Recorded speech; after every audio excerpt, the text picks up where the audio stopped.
ఒక నాయకుడైన యెహోషువ ప్రార్థన దేవుడు ఆలకించి సూర్య చంద్రులను ఆపివేశాడు. దేవుని గట్టికి స్తోత్రం చెప్తాం. హల్లెలూయా. ఎస్, ఆయన ఏదైనా చేయగలడండి. తన ప్రజల క్షేమం కోసం, నీ స్వార్థం కోసము, నీ పేరు కోసము, నీ ప్రఖ్యాతల కోసము, నీ డంబం కోసము, నీ ఎచ్చు కోసము ఏదో అడిగి దేవుడు చేయలేదండి అని అనొద్దు. చెయ్యడు. నీ వ్యక్తిగత స్వార్థం, నీ వ్యక్తిగత స్వలాభాపేక్ష, నీ వ్యక్తిగత హెచ్చింపు కోసం, గొప్పతనం కోసం అడుగుతున్నావేమో. దేవుడు ఎందుకు చేయట్లేదండి?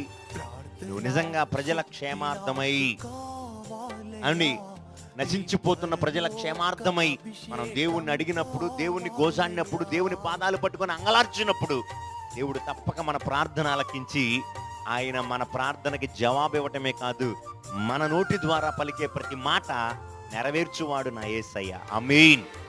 నెరవేరుస్తాడు. ఆయనకు సమస్త